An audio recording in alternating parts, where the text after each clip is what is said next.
ನಮಸ್ಕಾರ, ಈ ನ್ಯೂಸ್ ಟಿವಿಗೆ ಸ್ವಾಗತ. ನಾನು ಶ್ರಾವಣಿ. ಮೊದಲಿಗೆ ಹೆಡ್ಲೈನ್ಸ್.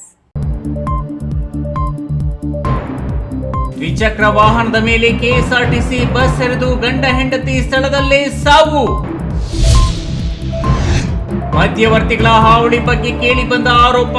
3 ಆರ್ಟಿಒ ಕಚೇರಿ ಮೇಲೆ ಏಕಕಾಲಕ್ಕೆ ಲೋಕಾಯುಕ್ತ ದಾಳಿ. ಶಿಡ್ಲಘಟ್ಟದ 4 ಗ್ರಾಮ ಪಂಚಾಯಿತಿಗಳಿಗೆ ಚುನಾವಣೆ ಕಡೆಯ ದಿನ ಹರಿದು ಬಂದ ನಾಮಪತ್ರಗಳ ಮಹಾಪೂರ. ಗ್ರಾಮ ಪಂಚಾಯಿತಿ ಕಚೇರಿ ಆವರಣದಲ್ಲಿ ಜನಸಂದಣಿ. ವಿಶ್ವಕ್ಕೊಂದೇ ಗೊಬ್ಬರಗುಂಟೆ ಗ್ರಾಮದಲ್ಲಿ ಮೊಳಗಿದ ಕೆಂಪು ಹಳದಿ ಕನ್ನಡ ಧ್ವಜ. ಗ್ರಾಮ ಮಟ್ಟದಲ್ಲಿ ವಿಜೃಂಭಣೆಯ ಆಚರಣೆ. ಎಲ್ಲಿಯೂ ನೋಡಿಲ್ಲ ಸಚಿವ ಕೆಎಚ್ ಮುನಿಯಪ್ಪ.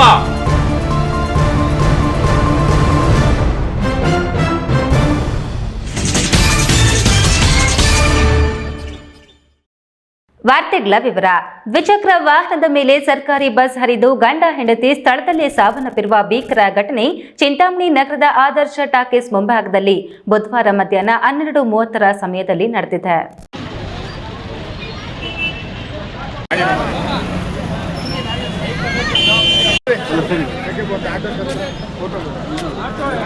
ಶಿಡ್ಲಘಟ್ಟ ತಾಲೂಕು ಬುರುಡಗುಂಟಿ ಬಳಿಯ ಕೊಮ್ಮಸಂದ್ರ ಗ್ರಾಮದ ವೆಂಕಟೇಶ್ ಹಾಗೂ ಇವರ ಹೆಂಡತಿ ಸರಸ್ವತಮ್ಮ ಚಿಂತಾಮಣಿ ತಾಲೂಕು ನಾರಾಯಣಪಲ್ಲಿ ಗ್ರಾಮದಲ್ಲಿನ ತಮ್ಮ ಸಂಬಂಧಿಕರೊಬ್ಬರ ಇರುಮುಡಿ ಕಾರ್ಯಕ್ರಮಕ್ಕೆ ಚಿಂತಾಮಣಿ ಮಾರ್ಗವಾಗಿ ತೆರಳುತ್ತಿದ್ದ ವೇಳೆ ಚಿಂತಾಮಣಿ ನಗರದ ಆದರ್ಶ ಟ್ಯಾಕೀಸ್ ಮುಂಭಾಗದ ಶ್ರೀರಾಮ್ ಬೈಕ್ಸ್ ಮುಂಭಾಗದಲ್ಲಿ ಹಿಂದುಗಡೆಯಿಂದ ಬರುತ್ತಿದ್ದ ಸರ್ಕಾರಿ ಬಸ್ ಬೈಕ್ ಮೇಲೆ ಹರಿದ ಪರಿಣಾಮ ಬೈಕ್ನಲ್ಲಿದ್ದ ಗಂಡ ಹೆಂಡತಿ ಸ್ಥಳದಲ್ಲಿ ಸಾವನ್ನಪ್ಪಿದ್ದಾರೆ.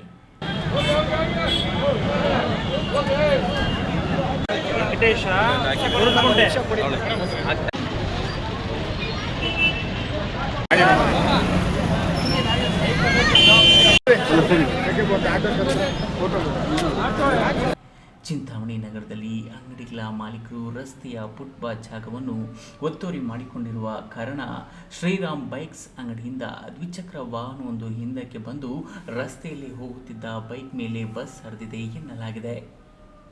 ಇನ್ನು ಅಪಘಾತ ವಿಷಯ ತಿಳಿದ ಕೂಡಲೇ ಸ್ಥಳಕ್ಕೆ ಡಿವೈಎಸ್ಪಿ ಮುರಳೀಧರ್, ನಗರ ಠಾಣೆಯ ಆರಕ್ಷಕ ವೃತ್ತ ನಿರೀಕ್ಷಕ ವಿಜಯ್ ಕುಮಾರ್ ಮತ್ತು ಸಿಬ್ಬಂದಿ ಸ್ಥಳ ಪರಿಶೀಲನೆ ನಡೆಸಿ ಮುಂದಿನ ಕ್ರಮ ಕೈಗೊಂಡಿದ್ದಾರೆ. ವಿದ್ಯೋಪ, ಈ ನ್ಯೂಸ್ ಟಿವಿ, ಚಿಂತಾಮಣಿ.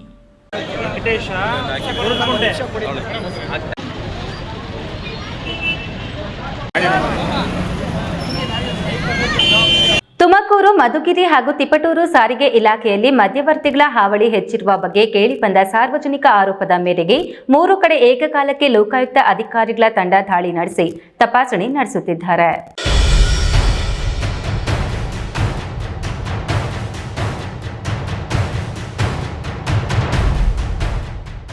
ತುಮಕೂರು ಲೋಕಾಯುಕ್ತ ಪೊಲೀಸರ ತಂಡ ತುಮಕೂರು, ಮಧುಗಿರಿ ಹಾಗೂ ತಿಪಟೂರು ಆರ್ಟಿಒ ಕಚೇರಿ ಮೇಲೆ ದಾಳಿ ನಡೆಸಿ ಕಚೇರಿಯಲ್ಲಿದ್ದವರಿಂದ ಮಾಹಿತಿ ಸಂಗ್ರಹಿಸುವುದರೊಂದಿಗೆ ಅಧಿಕಾರಿಗಳ ಮೇಲೆ ಸಾರ್ವಜನಿಕರು ದೂರು ಕೇಳಿದ್ರೆ ಎಫ್ಐಆರ್ ದಾಖಲಿಸಲು ಮುಂದಾಗಿದೆ ಎಂಬ ಮಾಹಿತಿ ದೊರೆತಿದೆ. ಕಚೇರಿ ಒಳಗೆ ಜನಸಾಮಾನ್ಯರೊಂದಿಗೆ ಮಧ್ಯವರ್ತಿಗಳ ತಪಾಸಣೆ ಮಾಡುತ್ತಿರುವ ಲೋಕಾಯುಕ್ತ ಅಧಿಕಾರಿಗಳು ಜನಸಾಮಾನ್ಯರ ಕೆಲಸಗಳನ್ನ ತಡ ಮಾಡಲು ಕಾರಣ ಏನು ಎನ್ನುವುದರ ಬಗ್ಗೆ ವಿಚಾರಣೆ ನಡೆಸುತ್ತಿದ್ದಾರೆ.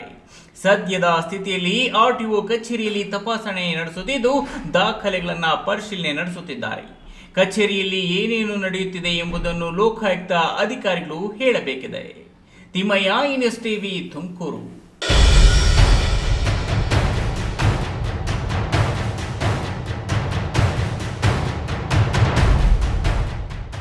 ಶಿಡ್ಲಘಟ್ಟ ತಾಲೂಕಿನಲ್ಲಿ ಅವಧಿ ಮುಕ್ತಾಯವಾದ 4 ಗ್ರಾಮ ಪಂಚಾಯಿತಿಗಳ ಸಾರ್ವತ್ರಿಕ ಚುನಾವಣೆಗೆ ನಾಮಪತ್ರಗಳನ್ನು ಸಲ್ಲಿಸಲು ಕಡೆಯ ದಿನವಾದ ನವೆಂಬರ್ 27ರ ಬುಧವಾರ ನಾಮಪತ್ರಗಳ ಮಹಾಪೂರವೇ ಹರಿದು ಬಂದಿದೆ. ನಾಮಪತ್ರಗಳನ್ನು ಸಲ್ಲಿಸಲು ಬಂದಿದ್ದ ಅಭ್ಯರ್ಥಿಗಳು, ಅವರ ನೂರಾರು ಬೆಂಬಲಿಗರು ಹಾಗೂ ಕಾಂಗ್ರೆಸ್, ಜೆಡಿಎಸ್ ಹಾಗೂ ಬಿಜೆಪಿ ಪಕ್ಷದ ಮುಖಂಡರುಗಳು ಹೆಚ್ಚಿನ ಸಂಖ್ಯೆಯಲ್ಲಿ ಜಮಾಯಿಸಿದ್ದರಿಂದ ಗ್ರಾಮ ಪಂಚಾಯಿತಿ ಕೇಂದ್ರ ಕಚೇರಿ ಆವರಣಗಳಲ್ಲಿ ಜನಸಂದಣಿ ಹೆಚ್ಚಿತ್ತು.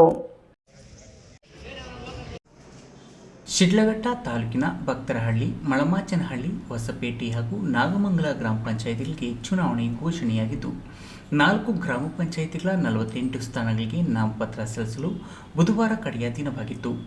ಬುಧವಾರ ಮಧ್ಯಾಹ್ನ 3 ಗಂಟೆಗೆ ನಾಮಪತ್ರ ಸಲ್ಲಿಸುವ ಸಮಯ ಮುಕ್ತಾಯವಾಗಲಿದ್ದ ಕಾರಣ ನಾಮಪತ್ರ ಸಲ್ಲಿಸುವ ಅಭ್ಯರ್ಥಿಗಳು ಗ್ರಾಮ ಪಂಚಾಯಿತಿ ಕೇಂದ್ರಗಳ ಬಳಿ ಮಧ್ಯಾಹ್ನದ ವೇಳೆಗೆ ಹಾಜರಿದ್ದವರಾದ್ದರಿಂದ ಅಭ್ಯರ್ಥಿಗಳಿಗೆ ಟೋಕನ್ ನೀಡಿ ಕ್ರಮ ಸಂಖ್ಯೆ ನೀಡಲಾಗಿತ್ತು. ಕ್ರಮ ಸಂಖ್ಯೆ ಪ್ರಕಾರ ಒಬ್ಬರಾದ ಮೇಲೆ ಮತ್ತೊಬ್ಬರಿಗೆ ನಾಮಪತ್ರ ಸಲ್ಲಿಸಲು ಅವಕಾಶ ನೀಡಲಾಗುತ್ತಿತ್ತು. ಮಧ್ಯಾಹ್ನ 1 ಗಂಟೆಯವರೆಗೂ ಯಮಗಂಡ ಕಾಲ ಇದ್ದ ಕಾರಣ ಬಹುತೇಕ ಮಂದಿ ಅಭ್ಯರ್ಥಿಗಳು 1 ಗಂಟೆಯವರೆಗೂ ಅತ್ತ ಸುಳಿಯಲಿಲ್ಲ. 1 ಗಂಟೆ ನಂತರ ಏಕಾಏಕಿ ಎಲ್ಲರೂ ಆಗಮಿಸಿದ್ರಿಂದ ಪಂಚಾಯಿತಿಗಳ ಬಳಿ ಜನ ಕಿಕ್ಕಿಡ್ತಿದ್ರು. ಸಂಜೆ 5 ಗಂಟೆಯಾದರೂ ನಾಮಪತ್ರಗಳ ಸ್ವೀಕಾರ ಕಾರ್ಯ ಸಾಗಿತ್ತು. ಭಕ್ತರಹಳ್ಳಿ ಗ್ರಾಮ ಪಂಚಾಯಿತಿಯ ಭಕ್ತರಹಳ್ಳಿ, ಕಾಕಚೊಕ್ಕಣ್ಣನಹಳ್ಳಿ, ತೊಟ್ಲಿಗನಹಳ್ಳಿ ಕ್ಷೇತ್ರಗಳ 10 ಸ್ಥಾನಗಳಿಗೆ ಮಳಮಾಚನಹಳ್ಳಿ ಗ್ರಾಮ ಪಂಚಾಯಿತಿಯ ಮಳಮಾಚನಹಳ್ಳಿ, ತಾದೂರು, ಬಸವಾಪಟ್ಟಣ, ಚಿಕ್ಕದಾಸರಹಳ್ಳಿ, ಮುಗಿಲಡಪಿ ಕ್ಷೇತ್ರಗಳ 14 ಸ್ಥಾನಗಳಿಗೆ ಚುನಾವಣೆ ನಡೆಯಲಿದ್ದು ನಾಮಪತ್ರ ಸಲ್ಲಿಕೆ ನಡೆಯಿತು. ಹಾಗೆಯೇ ಹೊಸಪೇಟೆ ಗ್ರಾಮ ಪಂಚಾಯಿತಿ ವ್ಯಾಪ್ತಿಯ ಹೊಸಪೇಟೆ, ಕಟ್ಟಮಾರನಹಳ್ಳಿ, ಎಣ್ಣಂಗೂರು, ಎದ್ದಲ ತಿಪ್ಪೇನಹಳ್ಳಿ, ಮಲ್ಲೇನಹಳ್ಳಿ, ಕ್ಯಾಲಿಯಾಪುರ, ಹಿರೇಪಲ್ಲ ಮತಕ್ಷೇತ್ರಗಳ 17 ಸ್ಥಾನಗಳಿಗೆ ಹಾಗೂ ನಾಗಮಂಗಲ ಗ್ರಾಮ ಪಂಚಾಯಿತಿ ವ್ಯಾಪ್ತಿಯ ನಾಗಮಂಗಲ, ಹೊಸಹಳ್ಳಿ, ನಡುಪಿನಾಯಕನಹಳ್ಳಿ ಮತಕ್ಷೇತ್ರಗಳ 7 ಕ್ಷೇತ್ರಗಳಿಗೆ ಉಮೇದುವಾರಿಕೆ ಸಲ್ಲಿಕೆ ಪ್ರಕ್ರಿಯೆ ನಡೆಯಿತು. ನವೆಂಬರ್ 28ರಂದು ನಾಮಪತ್ರಗಳ ಪರಿಶೀಲನೆ ನಡೆಯಲಿದ್ದು ಉಮೇದುವಾರಿಕೆ ನಾಮಪತ್ರಗಳನ್ನು ಹಿಂಪಡೆಯಲು ನವೆಂಬರ್ 30 ಕಡೆಯ ದಿನವಾಗಿರಲಿದೆ. ಡಿಸೆಂಬರ್ 8ರಂದು ಮತದಾನ ನಡೆಯಲಿದ್ದು ಡಿಸೆಂಬರ್ 11ರಂದು ತಾಲೂಕು ಕೇಂದ್ರ ಸ್ಥಾನದಲ್ಲಿ ಮತ ಎಣಿಕೆ ಹಾಗೂ ಮತ ಎಣಿಕೆ ನಂತರ ಫಲಿತಾಂಶ ಘೋಷಣೆ ಆಗಲಿದೆ. ಮುಂಚಿತವಾಗಿ 4 ಪಂಚಾಯಿತಿ ವ್ಯಾಪ್ತಿ ಅಂದರೆ ಮಲ್ಮಾಚನಹಳ್ಳಿ, ಭಕ್ತರಹಳ್ಳಿ, ಹೊಸಪೇಟೆ ಮತ್ತು ನಾಗಮಂಗಲಕ್ಕೆ ಸಂಬಂಧಿಸಿದಂತೆ ಗ್ರಾಮ ಪಂಚಾಯಿತಿ ಚುನಾವಣೆ ಈಗಾಗಲೇ ನಿಗದಿಯಾಗಿದ್ದು ಇವತ್ತು ಕೊನೆಯ ದಿನಾಂಕವಾಗಿರುತ್ತದೆ ಅಪ್ಲಿಕೇಶನ್ ಹಾಕ್ಕೊಳ್ಳೋದಕ್ಕೆ. ಹಾಗಾಗಿ ನಮ್ಮ ಭಾರತೀಯ ಜನತಾ ಪಾರ್ಟಿಯಿಂದ ಎಲ್ಲ ಪಂಚಾಯಿತಿಗಳಲ್ಲೂ ಸದಸ್ಯರನ್ನು ಅಂದರೆ ಚುನಾಯಿತ ಸದಸ್ಯರನ್ನು ಈಗಾಗಲೇ ನಾವು ಆಯ್ಕೆ ಮಾಡಿ ಈಗಾಗಲೇ ಅಪ್ಲಿಕೇಶನನ್ನು ಸಹ ಹಾಕಿದ್ದೀವಿ. ವೀರಪುರ ಮಂಜುನಾಥ್, ಈ ನ್ಯೂಸ್ ಟಿವಿ, ಶಿಡ್ಲಘಟ್ಟ. ಇದೀಗ ವಿರಾಮದ ನಂತರ ಈ ನ್ಯೂಸ್ ಟಿವಿ ಮುಂದುವರಿಯುತ್ತದೆ. ಹಿಂದೆ ಹಿಂದೂಸ್ತಾನ್ ಗೋಲ್ಡ್ ಕಂಪ್ನಿಗೆ ಬನ್ನಿ. ತಾವು ಅಡ ಇಟ್ಟಿರೋ ಚಿನ್ನವನ್ನ ತಕ್ಷಣ ಬಿಡಿಸಿ ಇಂದಿನ ಆನ್ಲೈನ್ ಬೆಲೆಗೆ ಕೊಂಡ್ಕೊಂಡು ಕೂಡಲೇ ಬಾಕಿ ಹಣನ ನಿಮ್ ಕೈ ಕೊಡ್ತಾರೆ. ನಿಮ್ಮ ಕನಸಿನ ಸಾಕಾರಕ್ಕೆ ಜೊತೆ ಆಗ್ತಾರೆ. ಹಿಂದೂಸ್ತಾನ್ ಗೋಲ್ಡ್ ಕಂಪನಿ, ಇದು ನಿಮ್ಮ ಕಂಪನಿ ಅಲ್ಲ, ನಮ್ಮೆಲ್ಲರ company. Hindustan gold company, it's your company. Kaveri borewell ಕೊರೆಸುವ ನಮ್ಮ ಆತ್ಮೀಯ ರೈತ ಬಾಂಧವರಿಗೆ 2% ಹಣವನ್ನು ರಿಯಾಯಿತಿ ಕೊಡುತ್ತೇವೆ. ಬೋರ್ವೆಲ್ ಕೊರೆಸುವಾಗ ನೀರು ಬಾರದಿದ್ದಲ್ಲಿ ಅಥವಾ ಬೋರ್ವೆಲ್ ಫೇಲ್ಯೂರ್ ಆದಲ್ಲಿ 25% ಹಣವನ್ನು ರಿಯಾಯಿತಿ ಕೊಡುತ್ತೇವೆ. Transport charge, meal charge, welding charge, collar charge, cab charge ಸೇರಿದಂತೆ ಇನ್ನಿತರ ಯಾವುದೇ ಚಾರ್ಜ್ಗಳು ಇರುವುದಿಲ್ಲ. ಸಂಪರ್ಕಿಸಿ ಅಡ್ಗಲ್ ಪಾತೂರ್ ಆಮರೇಶ್, ಕಾವೇರಿ ಬೋರ್ವೆಲ್ ಏಜೆನ್ಸಿ. ನನ್ನ ಕನಸು ಡಾಕ್ಟರ್ ಆಗೋದು ನನ್ನ ಕನಸು. ಮಗಳು ಡಾಕ್ಟರ್ ಆಗ್ಲಿ ಅನ್ನೋದು ನನ್ನ ಕನಸು. ಕನಸು ಎಲ್ಲರಿಗೂ ಇರುತ್ತದೆ. ಇಂಕ ಡಾಕ್ಟರ್ ಓಡ್ಪಂದು ಭಾರಿ ಆಸೆ ಉಂಡು. ಮೆಡಿಕಲ್ ಓದೋಣ ನಡ ಸ್ವಪ್ನ ಮಕ್ಕಸು ಎಕ್ಕ ಸಪನ ಡಾಕ್ಟರ್ ಜಾವ್ ಕಾಮೂಣ. ಕನಸು ಎಲ್ಲೆಲ್ಲೂ ಇರುತ್ತದೆ. ಮೆಡಿಕಲ್ ಓದುವುದು ನನ್ನ ಕನಸು. ನನ್ನ ಮಗನು ಡಾಕ್ಟರ್ ಆಗ್ಬೋದೇನ್ರಿ? ನನ್ನ ಕನಸು ಡಾಕ್ಟರ್ ಆಗೋದು. ಕನಸು ಎಲ್ಲರ ಹಕ್ಕು. ಆದರೆ ಕನಸು ನನಸಾಗಲು ಬೇಕು ನಂಬಿಕೆ, ಛಲ ಮತ್ತು ಪರಿಶ್ರಮ. Neat academy.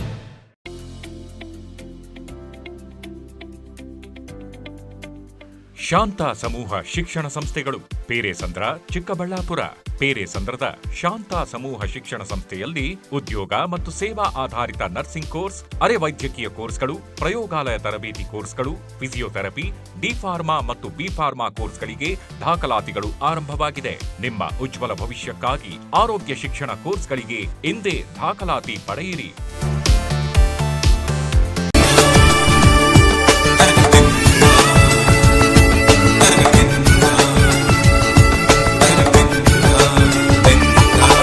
SN Subbareddy charitable trust, Chinnakayalapalli, Bagepalli taluk. 22 ವರ್ಷಗಳಿಂದ ನಿರಂತರವಾಗಿ ಸಾಮೂಹಿಕ ವಿವಾಹಗಳನ್ನು ನಡೆಸ್ತಾ ಬಂದಿರುವ ಸಮಾಜ ಸೇವಕ ಶಾಸಕ ಎಸ್ಎನ್ ಸುಬ್ಬಾರೆಡ್ಡಿ ಸಾರಥ್ಯದಲ್ಲಿ ಉಚಿತ ಸಾಮೂಹಿಕ ವಿವಾಹ ಮಹೋತ್ಸವ ದಿನಾಂಕ 6/12/2024 ಶುಕ್ರವಾರ ಶ್ರೀ ಲಕ್ಷ್ಮೀ ವೆಂಕಟರಮಣ ಸ್ವಾಮಿ ದೇವಸ್ಥಾನದ ಸನ್ನಿಧಿ, ಶ್ರೀ ಕ್ಷೇತ್ರ ಗಡಿದಂ, ಬಾಗೇಪಲ್ಲಿ. ಉಚಿತ ಸಾಮೂಹಿಕ ವಿವಾಹ ಮಹೋತ್ಸವದಲ್ಲಿ ಮದುವೆಯಾಗುವ ಜೋಡಿಗೆ ಉಡುಗೊರೆಯಾಗಿ ಸೀಮೆ ಹಸು ನೀಡಲಾಗುವುದು. ಅಲ್ಲದೆ SC/ST ವಧುವರರಿಗೆ ಸರ್ಕಾರದಿಂದ 50,000 ರೂಪಾಯಿ ಪ್ರೋತ್ಸಾಹಧನ ಕೊಡಿಸಲಾಗುವುದು. ನೋಂದಣಿಗಾಗಿ ಸಂಪರ್ಕಿಸಿ Shri SN Subbareddy charitable trust, ಕಚೇರಿ, ಬಾಗೇಪಲ್ಲಿ ಟೌನ್. ಬನ್ನಿ, ವಿವಾಹ ಮಹೋತ್ಸವದಲ್ಲಿ ಪಾಲ್ಗೊಳ್ಳಿ, ಕಾರ್ಯಕ್ರಮವನ್ನು ಯಶಸ್ವಿಗೊಳಿಸಿ.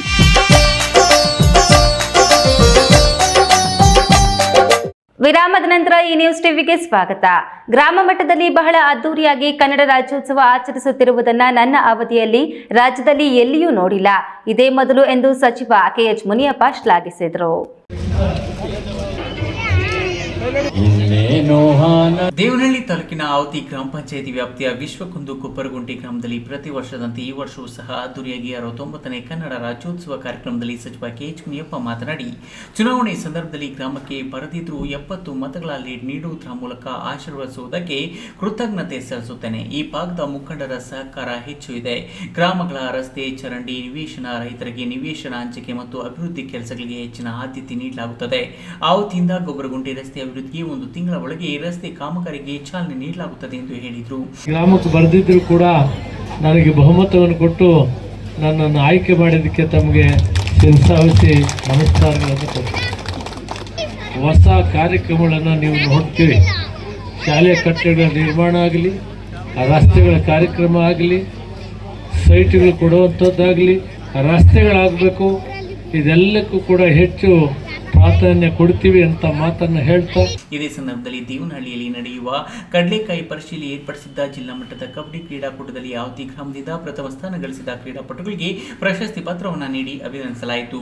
ನಂತರ ಸಾಂಸ್ಕೃತಿಕ ಮತ್ತು ಆರ್ಕೆಸ್ಟ್ರಾ ಕನ್ನಡದ ಖ್ಯಾತ ಹಾಸ್ಯ ಕಲಾವಿದರಾದ ಹೊನ್ನಾವಳ್ಳಿ ಕೃಷ್ಣ ಮತ್ತು ರೇಖಾ ದಾಸ್ ಅವರಿಂದ ಹಾಸ್ಯ ಕಾರ್ಯಕ್ರಮ ಗಮನ ಸೆಳೆಯಿತು.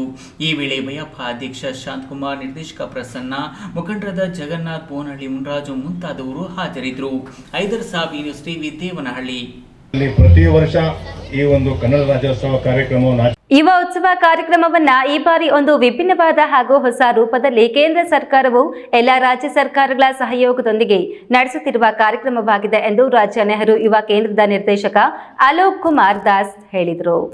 ಜಿಲ್ಲಾಡಳಿತ ಮತ್ತು ಜಿಲ್ಲಾ ಪಂಚಾಯತ್ ಮೈ ಭಾರತ್ ನೆಹರು ಯುವ ಕೇಂದ್ರ ಹಾಗೂ ಯುವ ಸಬಲೀಕರಣ ಮತ್ತು ಕ್ರೀಡಾ ಇಲಾಖೆ, ರಾಷ್ಟ್ರೀಯ ಯೋಜನೆ ಹಾಗೂ ಭಾರತ್ ಸ್ಕೌಟ್ಸ್ ಮತ್ತು ಗೈಡ್ಸ್ ಜಿಲ್ಲಾ ಯುವ ಸಂಘಗಳ ಸಹಯೋಗದಲ್ಲಿ ಜಿಲ್ಲಾ ಮಟ್ಟದ ಯುವ ಉತ್ಸವ 2024 ಕಾರ್ಯಕ್ರಮವನ್ನು ರಾಜ್ಯ ನೆಹರು ಯುವ ಕೇಂದ್ರದ ನಿರ್ದೇಶಕ ಅಲೋಕ್ ಕುಮಾರ್ ದಾಸ್ ಕೋಲಾರದ ಟಿ ಚೆನ್ನಯ್ಯ ರಂಗಮಂದಿರದಲ್ಲಿ ಉದ್ಘಾಟಿಸಿ ಮಾತನಾಡಿ, ಪ್ರಪಂಚದಲ್ಲಿ ಭಾರತ ದೇಶವು 40% ಯುವ ಶಕ್ತಿ ಹೊಂದಿದ ದೇಶವಾಗಿದೆ.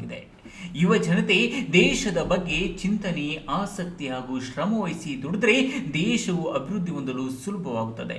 ಹೆಚ್ಚಿನ ಸಂಖ್ಯೆಯಲ್ಲಿ ಮೊಬೈಲ್ನ ದುರ್ಬಳಕೆಯಿಂದ ಯುವ ಜನತೆ ತಮ್ಮ ಅಮೂಲ್ಯವಾದ ಸಮಯ ಮತ್ತು ಶಕ್ತಿಯನ್ನು ದುರ್ಬಲಗೊಳಿಸಿಕೊಳ್ಳುತ್ತಿದ್ದಾರೆ. ಯುವಕರು ಪಠ್ಯವೊಂದನ್ನೇ ನೆಚ್ಚಿಕೊಳ್ಳದೆ ಪಠ್ಯೇತರ ಚಟುವಟಿಕೆಗಳಲ್ಲಿಯೂ ಸಹ ಸಕ್ರಿಯವಾಗಿ ಭಾಗವಹಿಸಬೇಕು ಎಂದು ತಿಳಿಸಿದರು. नया रूप से हो रहा है, जिसमें हम लोग जुबाउत्सव भी बना रहे हैं और स्टेट गवर्नमेंट के साथ, डिस्ट्रिक्ट के साथ सारा कंपटीशन हो रहा है. इसमें new added activities is science mela, और earlier it was not there, but all components used to organized by this district youth festival, and fortunately by this time from the district youth जुबाउत्सव and festival, the selected pastors are being participating in National Youth Festival. And National Youth Festival is also a very new emerging youth festival. ಕಾರ್ಯಕ್ರಮದಲ್ಲಿ ವಿಜ್ಞಾನ ಮೇಳ, ಗುಂಪು ಮತ್ತು ವೈಯಕ್ತಿಕ ಯುವ ಚಿತ್ರಕಲಾ ಸ್ಪರ್ಧೆ, ಯುವ ಬರಹಗಾರರ ಸ್ಪರ್ಧೆ, ಮೊಬೈಲ್ ಛಾಯಾಚಿತ್ರಣ ಸ್ಪರ್ಧೆ, ಭಾಷಣ ಸ್ಪರ್ಧೆ, ಜಾನಪದ ನೃತ್ಯ, ಜಾನಪದ ಗೀತೆ, ಗುಂಪು ಹಾಗೂ ವೈಯಕ್ತಿಕ ಕಥೆ ಬರೆಯುವ ಸ್ಪರ್ಧೆ, ಯುವ ಕೃತಿ, ಗುಡಿ ಕೈಗಾರಿಕೆ, ನೇಕಾರಿಕೆ, ಕೃಷಿ ಉತ್ಪನ್ನಗಳ ಸ್ಪರ್ಧೆಗಳನ್ನು ಆಯೋಜಿಸಲಾಗಿತ್ತು. ಸಮಾರಂಭದಲ್ಲಿ ನಗರಸಭೆ ಅಧ್ಯಕ್ಷೆ ಲಕ್ಷ್ಮೀ ದೇವಮ್ಮ ರಮೇಶ್, ರಾಷ್ಟ್ರೀಯ ಸೇವಾ ಯೋಜನೆಯ ಜಿಲ್ಲಾ ನೋಡಲ್ ಅಧಿಕಾರಿ ವಿಜಯ್ ಕುಮಾರ್, ಕನ್ನಡ ಮತ್ತು ಸಂಸ್ಕೃತಿ ಇಲಾಖೆಯ ಸಹಾಯಕ ನಿರ್ದೇಶಕಿ ವಿಜಯಲಕ್ಷ್ಮಿ, ಯುವ ಸಬಲೀಕರಣ ಮತ್ತು ಕ್ರೀಡಾ ಇಲಾಖೆಯ ಸಹಾಯಕ ನಿರ್ದೇಶಕಿ ಗೀತಾ, ಭಾರತ್ ಸ್ಕೌಟ್ಸ್ ಮತ್ತು ಗೈಡ್ಸ್ ಅಧಿಕಾರಿ ಬಾಬು ಇನ್ನಿತರರು ಹಾಜರಿದ್ದರು. Satish, news TV, Kolar. 22ನೇ ವರ್ಷದ ಉಚಿತ ಸಾಮೂಹಿಕ ಮದುವೆಗಳಲ್ಲಿ ಸುಮಾರು 150 ಜೋಡಿ ನೂತನ ದಾಂಪತ್ಯ ಜೀವನಕ್ಕೆ ಕಾಲಿಡಲಿದ್ದಾರೆ ಮತ್ತು ವಿಶೇಷವಾಗಿ ಪ್ರತಿಯೊಂದು ಜೋಡಿಗೂ ಒಬ್ಬ ಪುರೋಹಿತರನ್ನ ನೇಮಿಸಿಕೊಡುವ ಮೂಲಕ ವಧು ವರರ ಜೊತೆ ಪೋಷಕರಿಗೂ ಅನುಕೂಲ ಮಾಡಿಕೊಡಲಾಗುತ್ತದೆ ಎಂದು ಶಾಸಕ ಎಸ್ಎನ್ ಸುಬ್ಬಾರೆಡ್ಡಿ ತಿಳಿಸಿದ್ದಾರೆ.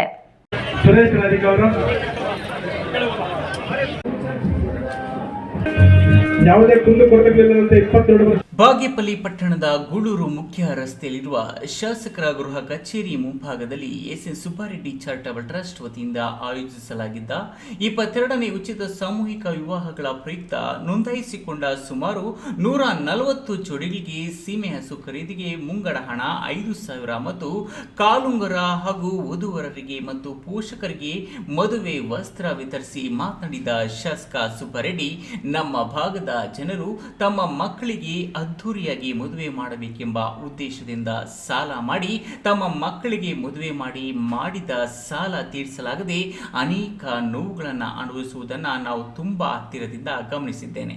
ಹಾಗಾಗಿ ನಾನು ನಮ್ಮ ಎಸ್ಎನ್ ಸುಬ್ಬಾರೆಡ್ಡಿ ಚಾರಿಟಬಲ್ ಟ್ರಸ್ಟ್ ವತಿಯಿಂದ ಹಾಗೂ ದೇವರ ಅನುಗ್ರಹ ಮತ್ತು ಜನರ ಆಶೀರ್ವಾದದಿಂದ ಯಾವುದೇ ಅಡಚಣೆಗಳಿಲ್ಲದೆ ಸುಮಾರು 21 ವರ್ಷಗಳ ಕಾಲ ಸತತವಾಗಿ ಉಚಿತ ಸಾಮೂಹಿಕ ವಿವಾಹಗಳನ್ನು ಮಾಡುತ್ತಾ ಬಂದಿದ್ದೇವೆ. ಡಿಸೆಂಬರ್ 6ರಂದು ನಡೆಯುವ ಈ ನಮ್ಮ ಉಚಿತ ಸಾಮೂಹಿಕ ವಿವಾಹಗಳಲ್ಲಿ ನೂತನ ದಂಪತಿಗಳಿಗೆ ಹಸು ಹಿಡಿದುಕೊಡುವ ಸಂಪ್ರದಾಯವನ್ನು ನಾನು ಮುಂದುವರಿಸುತ್ತಿದ್ದೇನೆ ಎಂದರು. 22 ವರ್ಷದಿಂದ ಮಾಡ್ಕೊಂಡು ಬಂದಿದ್ದೀನಿ. ಆ ಭಗವಂತ ನನಗೆ ಆ ಶಕ್ತಿ ಕೊಟ್ಟಿರೋದ್ರಿಂದ ಇದುವರೆಗೂ 8,000 ಮದುವೆಗಳನ್ನು ಮಾಡಿದ್ದೀನಿ. ಅವರ ಜೀವನೋಪಾಯಕ್ಕೆ ಹೆಚ್ಚು ಕಮ್ಮಿ 3,380 ಹಸುಗಳನ್ನು ಕೊಟ್ಟಿದ್ದೀನಿ. ಈ ವರ್ಷ ವಿಶೇಷವಾಗಿ ಆ ಮದುವೆ ಗಂಡು ಹೆಣ್ಣು ಅವರ ಅಪ್ಪ ಅಮ್ಮ ಇವರಪ್ಪಮ್ಮ ಅವ್ರ ಜೊತೆಯಲ್ಲೇ ಮದುವೆ ಮಾಡಬೇಕು ಸ್ಪೆಷಲ್ ಆಗಿ ಒಂದೊಂದು ಜೋಡಿಗೂ ಒಬ್ಬ ಅರ್ಚಕರನ್ನು ಕೊಟ್ಟು ಸಪ್ರೇಟ್ ಮದುವೆಗಳು ಮಾಡಿ ಅವ್ರು ಯಾವುದೇ ಕುಂದು ಕೊರತೆ ಬಾರದೇ ಇರೋ ರೀತಿಯಲ್ಲಿ ಈ ಮದುವೆಗಳು ಮಾಡೋಕ್ಕೆ ನಾನು ರೆಡಿಯಾಗಿದ್ದೀನಿ. ಡಿಸೆಂಬರ್ 6ನೇ ತಾರೀಕು ಶುಕ್ರವಾರ ಬೆಳಗ್ಗೆ 9:00ವರೆಗೆ ಈ ಮದುವೆ ಕಾರ್ಯಕ್ರಮ ನಡೆಯುತ್ತದೆ. ಈಗಾಗಲೇ ಮದುವೆ ಮಾಡೋಕ್ಕೆ ಕಾರಣನೇ ಬಾಗೇಪಲ್ಲಿಯಲ್ಲಿ ಸುಮಾರು ಜನ ಬಡವರಿದ್ದಾರೆ. ಈ ಬಡವರು ಏನು ಮಾಡ್ತಾರೆ, ಈ ಮದುವೆ ಮಾಡಬೇಕು ಅಂತ ಸಾಲ ಮಾಡಿ ಜೋರಾಗಿ ಮಾಡಿ ಆ ಸಾಲದ ಸುಲಿಗೆ ಸಿಕ್ಕಿ ಆತ್ಮಹತ್ಯೆ ಮಾಡ್ಕೊಳ್ಳುವಂಥ ನಿದರ್ಶನವಿತ್ತು. ಇದು ಆಗಬಾರ್ದು ಅಂತ ನಾನು ಒಂದು ಸದುದ್ದೇಶ ಇಟ್ಕೊಂಡು ಈ ಕಾರ್ಯಕ್ರಮ ಮಾಡ್ತೀನಿ. ಈ ಸಂದರ್ಭದಲ್ಲಿ ಚಿನ್ನಕೈಲಪಲ್ಲಿ ಎಸ್ಎಸ್ ಸುಬ್ಬಾರೆಡ್ಡಿ ಚಾರಿಟಬಲ್ ಟ್ರಸ್ಟ್ ಮುಖ್ಯಸ್ಥರಾದ ಶೀಲಾ ಸುಬ್ಬಾರೆಡ್ಡಿ, ಸೂರ್ಯನಾರಾಯಣ ರೆಡ್ಡಿ, ಪುರಸಭೆ ಅಧ್ಯಕ್ಷ ಎ ಶ್ರೀನಿವಾಸ್, ಸದಸ್ಯ ಶ್ರೀನಿವಾಸ್ ರೆಡ್ಡಿ, PLD ಬ್ಯಾಂಕ್ ನಿರ್ದೇಶಕ ಪ್ರಭಾಕರ್ ರೆಡ್ಡಿ, KDP ಸದಸ್ಯ ಗುಂಡಿಗನಪಲ್ಲಿ ಮಂಜುನಾಥ ರೆಡ್ಡಿ, ಜಿಲ್ಲಾ ಪಂಚಾಯಿತಿ ಮಾಜಿ ಉಪಾಧ್ಯಕ್ಷ ಡಾಕ್ಟರ್ AV ಪೂಜಪ್ಪ, ಬಿಳ್ಳೂರು ನಾಗರಾಜ್ ಮತ್ತಿತರರು ಇದ್ದರು. Subbu, news TV, Bagepalli.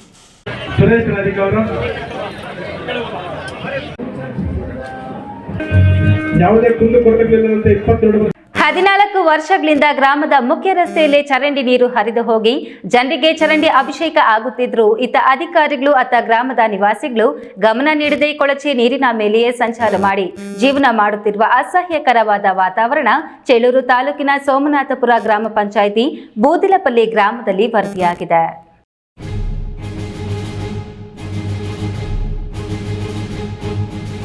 ಹೌದು, ನೀವು ಈಗ ನೋಡುತ್ತಿರುವ ದೃಶ್ಯ ಚೇಳೂರು ತಾಲೂಕಿನ ಸೋಮನಾಥಪುರ ಗ್ರಾಮ ಪಂಚಾಯತಿಯಿಂದ 1 ಕಿಲೋಮೀಟರ್ ದೂರದಲ್ಲಿರುವ ಬೂದಿಲಪಲ್ಲಿ ಗ್ರಾಮದ ದೃಶ್ಯಗಳಿವು. ಗ್ರಾಮದ ಮನೆಗಳ ಕಲುಷಿತ ನೀರು ಹೋಗಲು ಚರಂಡಿಗಳ ವ್ಯವಸ್ಥೆ ಇಲ್ಲದೆ ಚರಂಡಿ ನೀರು ಗ್ರಾಮದ ಮುಖ್ಯ ರಸ್ತೆಯಲ್ಲಿ ಹರಿಯುತ್ತಿದೆ. ಇದೇ ಚರಂಡಿಯ ಗಬ್ಬು ರಸ್ತೆಯಲ್ಲಿ 14 ವರ್ಷಗಳಿಂದ ಸಂಚಾರ ಮಾಡುತ್ತಿದ್ದಾರೆ. ಚರಂಡಿ ನೀರು ಸರಾಗವಾಗಿ ಹರಿಯಲು ಆಗದೆ ನೀರು ನಿಂತು ದುರ್ವಾಸನೆ ಹೊಡೆಯುತ್ತಿದೆ.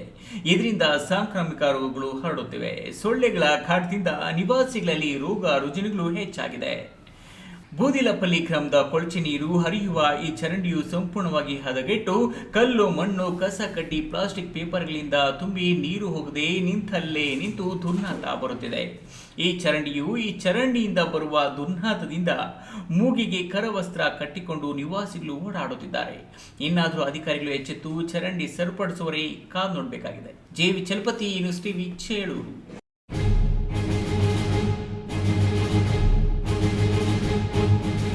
ಕೋಲಾರ ಜಿಲ್ಲೆಯ ಶ್ರೀನಿವಾಸಪುರ ಪಟ್ಟಣದ ವೆಂಕಟೇಶ್ವರ ಕಲ್ಯಾಣ ಮಂಟಪದಲ್ಲಿ ನವೆಂಬರ್ 23 ಹಾಗೂ 24ರಂದು 2 ದಿನಗಳ ಕಾಲ ಹಮ್ಮಿಕೊಳ್ಳಲಾಗಿದ್ದ ಸಿಪಿಎಂ ಪಕ್ಷದ 18ನೇ ಕೋಲಾರ ಜಿಲ್ಲಾ ಸಮ್ಮೇಳನದಲ್ಲಿ ಜಿಲ್ಲೆಯ ಸಮಗ್ರ ಅಭಿವೃದ್ಧಿಗಾಗಿ 32 ನಿರ್ಣಯಗಳನ್ನು ಚರ್ಚಿಸಿ ಅಂಗೀಕರಿಸಲಾಗಿದೆ ಎಂದು ಸಿಪಿಎಂ ಜಿಲ್ಲಾ ಕಾರ್ಯದರ್ಶಿ ಪಿಆರ್ ಸೂರ್ಯನಾರಾಯಣ ಹೇಳಿದರು.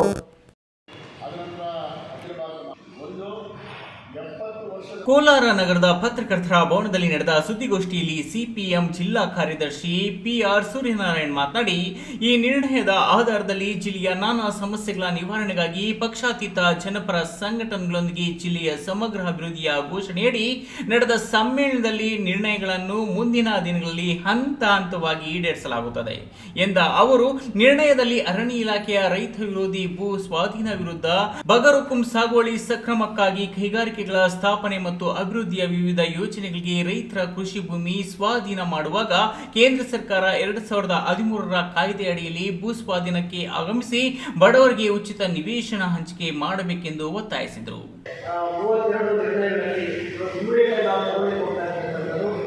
ಕೋಲಾರ ಜಿಲ್ಲೆ ಕೃಷಿ ಪ್ರಧಾನವಾದ ಕೃಷಿ ಪ್ರಧಾನ ಅನ್ನುವಂಥದ್ದು ಮೊದಲಿಗೆ ಕೈಗಾರಿಕೆ ಪ್ರಧಾನ ಅನ್ನುವಂಥದ್ದು ಕೂಡ ಇವತ್ತು ನಾವು ಮಾತಾಡಲಿಕ್ಕೆ ಶುರು ಮಾಡ್ತಾ ಇದ್ದೀವಿ. ಯಾಕಂದರೆ ಕೈಗಾರಿಕೆಗಳ ಪ್ರಮಾಣದಲ್ಲಿ ಬಂಡವಾಳ ಈ ಜಿಲ್ಲೆಗೆ ಹರಿದು ಬರ್ತಾ ಇರತಕ್ಕಂಥ ಸಂದರ್ಭದಲ್ಲಿ ಇವತ್ತು ಭೂ ಸ್ವಾಧೀನ ಏನು ಸರ್ಕಾರದ ಇವತ್ತು ಕ್ರಮಗಳೇನಿದ್ದಾವೆ ಸ್ವಾಧೀನದ ವಿಚಾರದಲ್ಲಿ 2013ರಲ್ಲಿದ್ದಂಥ ಕಾಯ್ದೆಗಳು ಈ ಭಾಗದ ಅಥವಾ ಇಡೀ ದೇಶದ ಯಾವುದೇ ರೈತರಿಗೆ ಅವರಿಗೆ ಅನ್ಯಾಯ ಆದಾಗ ಪ್ರತಿಭಟಿಸಲಿಕ್ಕೆ ಅಥವಾ ಅವನು ವಿರೋಧ ಮಾಡಲಿಕ್ಕೆ ಅವಕಾಶವಿತ್ತು ಮತ್ತು ರೈತರ 70% ಜನ ಒಪ್ಪಿಗೆ ಇದ್ದರೆ ಮಾತ್ರ ಅದನ್ನು ಭೂ ಸ್ವಾಧೀನ ಮಾಡಬೇಕು ಅಂತಕ್ಕಂಥ ಕಾಯ್ದೆ. ಬಿಜಿಎಂಎಲ್ ಅನ್ನು ಪುನಶ್ಚೇತನಗೊಳಿಸಿ ಕಾರ್ಮಿಕರಿಗೆ ಕಾರ್ಮಿಕ ಕಾನೂನು ಜೊತೆ ಪರಿಹಾರ ಮತ್ತು ಕಾರ್ಮಿಕರ ವಾಸದ ಮನೆಗಳನ್ನು ಕಾರ್ಮಿಕರಿಗೆ ನೀಡಬೇಕು.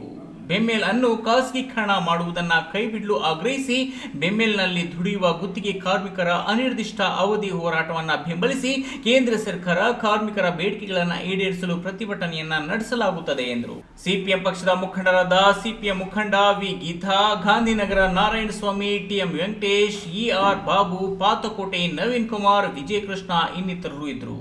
Satish, news TV, Kolar.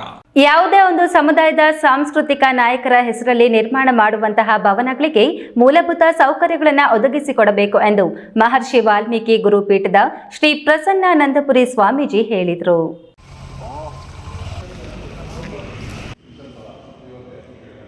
ದೇವನಹಳ್ಳಿ ತಾಲೂಕಿನ ಗೋಖರೆ ರಸ್ತೆಯಲ್ಲಿ ನಿರ್ಮಾಣವಾಗಿರುವ ಮಹರ್ಷಿ ವಾಲ್ಮೀಕಿ ನೂತನ ಭವನದ ಕಟ್ಟಡಕ್ಕೆ ವಾಲ್ಮೀಕಿ ಗುರುಪೀಠದ ಶ್ರೀ ಪ್ರಸನ್ನಾನಂದಪುರಿ ಸ್ವಾಮೀಜಿ ಭೇಟಿ ನೀಡಿ ಪರಿಶೀಲಿಸಿದರು. ನಂತರ ಮಾತನಾಡಿ, ಇತ್ತೀಚಿನ ಕೆಲವು ವರ್ಷಗಳಿಂದ ಸರ್ಕಾರಗಳು ಮಹರ್ಷಿ ವಾಲ್ಮೀಕಿ ಭವನಗಳು, ಅಂಬೇಡ್ಕರ್ ಭವನಗಳು ಅಥವಾ ಕೆಲವು ಸಮುದಾಯದ ಸಾಂಸ್ಕೃತಿಕ ನಾಯಕರುಗಳ ಹೆಸರಿನಲ್ಲಿ ನಿರ್ಮಾಣ ಮಾಡಿರುವಂತಹ ಭವನಗಳಲ್ಲಿ ಮೂಲಭೂತ ಸೌಕರ್ಯಗಳಾದ ಶೌಚಾಲಯ, ತಡೆಗೋಡೆ, ಇನ್ನಿತರೆ ಮೂಲಭೂತ ಪರಿಕರಗಳನ್ನು ಒದಗಿಸಿಕೊಟ್ರೆ ಸಭೆ ಸಮಾರಂಭಗಳನ್ನು ಮಾಡಿಕೊಳ್ಳಲು ಅನುಕೂಲವಾಗುತ್ತದೆ. ಈ ನಿಟ್ಟಿನಲ್ಲಿ ಸರ್ಕಾರ, ಸ್ಥಳೀಯ ಶಾಸಕರು, ಮಂತ್ರಿಗಳಿಗೆ ಮನವಿ ಮಾಡಲಾಗುತ್ತಿದೆ ಎಂದು ಒತ್ತಾಯಿಸಿದರು.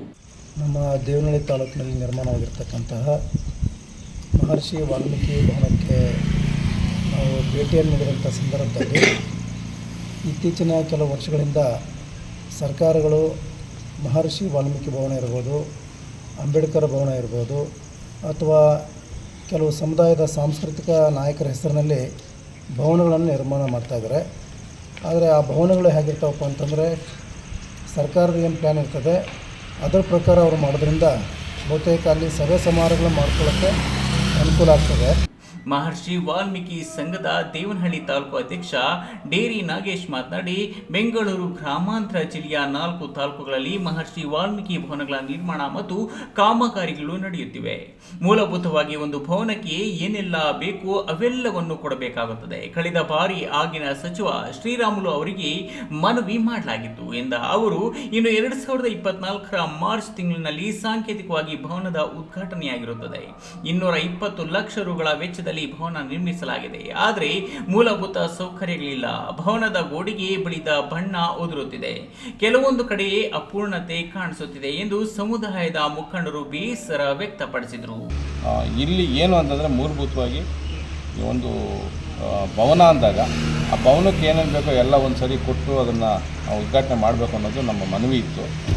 ಅದೇ ಥರ ಕಳೆದ ಬಾರಿ ಅದಕ್ಕೆ ನಿಂತ ಸಂದರ್ಭದಲ್ಲಿ ಆಗಿನ ಸಚಿವರಾದಂಥ ಶ್ರೀರಾಮ್ರವ್ರಿಗೆ ವಿನಂತಿ ಮಾಡ್ಕೊಂಡಿದ್ದೀವಿ. ಅವತ್ತು ಬಂದು ಇದನ್ನು ಕಂಪ್ಲೀಟ್ ಮಾಡ್ಕೊಡೋವಂಥ ವ್ಯವಸ್ಥೆ ಅವತ್ತು ಆಗಿನ ಅಧಿಕಾರಿಗಳು ಮತ್ತು ಎಲ್ಲರೂ ಸಹಕಾರದಿಂದ ಆಯಿತು. ಮತ್ತು ಇವತ್ತು ನಾವು ಮತ್ತೆ ಅದನ್ನು ಮುಂದುವರೆದ ಭಾಗವಾಗಿ ಅವತ್ತೇ ನಾವು ಅರ್ಜಿನೂ ಕೊಟ್ಟಿದ್ದೀರಿ. ಅದನ್ನು ಇಲ್ಲಿ ಜಿಲ್ಲಾ ಇದರಿಂದ ರಾಜ್ಯ ಇದಕ್ಕೂ ಹೋಗಿದೆ, ಇಲಾಖೆಗೂ ಹೋಗಿದೆ. ಈ ವೇಳೆ ಸಮುದಾಯದ ಮುಖಂಡರಾದ ರಾಮಚಂದ್ರ, ಎರ್ತಿಗಾನಹಳ್ಳಿ ಶಿವಣ್ಣ, ರಾಯಚಂದ್ರ, ನವೀನ್, ಶಿವು, ರವಿ ಇನ್ನಿತರರು ಇದ್ದರು. Haider Saab, news TV, Devanahalli.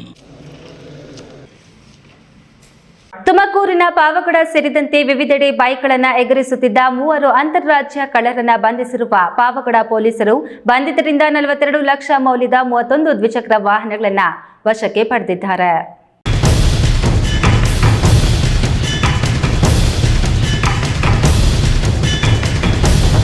ಇತ್ತೀಚೆಗೆ ತುಮಕೂರು ಜಿಲ್ಲೆಯ ಪಾವಗಡ ತಾಲೂಕು ಸೇರಿದಂತೆ ಜಿಲ್ಲೆಯ ವಿವಿಧೆಡೆ ಬೈಕ್ ಕಳ್ಳರ ಹಾವಳಿ ಹೆಚ್ಚಾಗಿತ್ತು. ಅದೇ ರೀತಿ ಪೊಲೀಸರಿಗೆ ಇದೊಂದು ದೊಡ್ಡ ತಲೆನೋವಾಗಿ ಪರಿಣಮಿಸಿತ್ತು. ಕಳುವಾಗಿರುವಂತಹ ಬೈಕ್ಗಳನ್ನು ಮತ್ತು ಆರೋಪಿಯನ್ನ ಪತ್ತೆ ಹಚ್ಚುವಂತಹ ಕಾರ್ಯದಲ್ಲಿ ಪಾವಗಡ ಪೊಲೀಸ್ ಠಾಣೆಯ PSI ವಿಜಯ್ ಕುಮಾರ್ ತೊಡಗಿದ್ದ ವೇಳೆ ದಿನಾಂಕ 25ರ ಬೆಳಗ್ಗೆ ಕರ್ನಾಟಕ ಆಂಧ್ರ ಗಡಿ ಸಮೀಪದ ರಾಜವಂತಿ ಹೊರವಲಯದ ರಿಲ್ಯಾಕ್ಸ್ ಬಾರ್ ಸಮೀಪ ಕಳ್ಳತನವಾಗಿದ್ದ ಬಜಾಜ್ ಪಲ್ಸರ್ ಬೈಕ್ ಸಮೇತ ಆಂಧ್ರ ಪ್ರದೇಶದ ಸತ್ಯಸಾಯಿ ಜಿಲ್ಲೆಯ ಪೆನುಗೊಂಡ ತಾಲೂಕಿನ ಮಾವುತೂರು ಗ್ರಾಮಕ್ಕೆ ಸೇರಿದ ಹರೀಶ್ ಎನ್ನುವ ಆರೋಪಿಯನ್ನ ವಶಕ್ಕೆ ಪಡೆದುಕೊಂಡು ವಿಚಾರಣೆ ನಡೆಸಿದಾಗ ಆರೋಪಿ ಹರೀಶ್ ಅದೇ ತಾಲೂಕಿಗೆ ಸೇರಿದ ಮ್ಯಾಕಲಪಲ್ಲಿ ಗ್ರಾಮದ ಮನೋಹರ್ ಮತ್ತು ಜಾನಕಂಪಲ್ಲಿ ಗ್ರಾಮದ ಸಾಯಿ ಪವನ್ ಎಂಬುವರನ್ನ ಜೊತೆ ಸೇರಿ ತುಮಕೂರು, ಚಿಕ್ಕಬಳ್ಳಾಪುರ, ಬೆಂಗಳೂರು ಗ್ರಾಮಾಂತರ, ಆಂಧ್ರ ಪ್ರದೇಶದ ಅನಂತಪುರ ಜಿಲ್ಲೆಯ ವಿವಿಧೆಡೆ ದ್ವಿಚಕ್ರ ವಾಹನಗಳನ್ನು ಕಳ್ಳತನ ಮಾಡಿರುವ ಬಗ್ಗೆ ಬಾಯಿಬಿಟ್ಟಿದ್ದಾನೆ.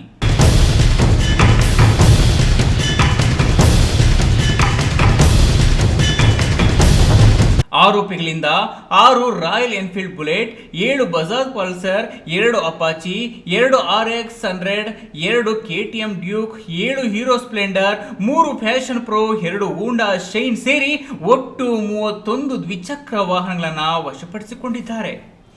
3 ಜನ ಆರೋಪಿಗಳನ್ನು ದಸ್ತಗಿರಿ ಮಾಡಿ ನ್ಯಾಯಾಲಯಕ್ಕೆ ಹಾಜರುಪಡಿಸಿ ನ್ಯಾಯಾಂಗ ಬಂಧನಕ್ಕೆ ಒಳಪಡಿಸಿ ತನಿಖೆ ಮುಂದುವರೆಸಿದ್ದು, ಆರೋಪಿತರನ್ನು ವಶಪಡಿಸಿಕೊಳ್ಳುವಲ್ಲಿ SP KV Ashok, ASP Mariyappa, Abdul Khader, DYSP Ramachandrappa, CPI Suresh, PSI Vijay Kumar, Gurunath, Ramachandrappa, ASI Thimmaraju, Ramakrishna, PCಗಳಾದ Nagesh, Naveen ಸೇರಿದಂತೆ ಇನ್ನಿತರರು ಭಾಗವಹಿಸಿದರು.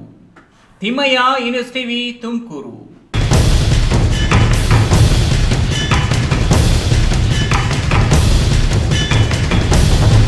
ಬಾಲ್ಯ ವಿವಾಹ ಮುಕ್ತ ದೇಶ ಕಟ್ಟುವ ಗುರಿಯನ್ನ ಇಟ್ಟುಕೊಂಡು ಮಕ್ಕಳ ರಕ್ಷಣಾ ಇಲಾಖೆ ಜೊತೆಗೆ ಹಲವಾರು ಸಂಘ ಸಂಸ್ಥೆಗಳು ಕೆಲಸ ಮಾಡ್ತಿದ್ರು. ಇನ್ನಷ್ಟು ಜಾಗೃತಿ ಮೂಡಿಸಿದ ಹೊರತು ಜಾಗೃತಿಯಾಗುವುದಿಲ್ಲ.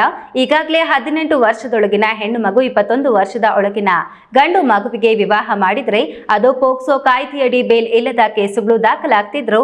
ಮತ್ತೆ ಪ್ರಕರಣಗಳು ಬೆಳಕಿಗೆ ಬರುತ್ತಿದೆ. ಅದನ್ನ ಸಂಪೂರ್ಣ ನಿರ್ಮೂಲನೆಗೊಳಿಸುವುದೇ ನಮ್ಮ ಗುರಿ ಎಂದು ಲೀಡ್ ಸಂಸ್ಥೆ ಅಧ್ಯಕ್ಷ ಮ್ಯಾಥ್ಯೂ ಮುನಿಯಪ್ಪ ತಿಳಿಸಿದರು.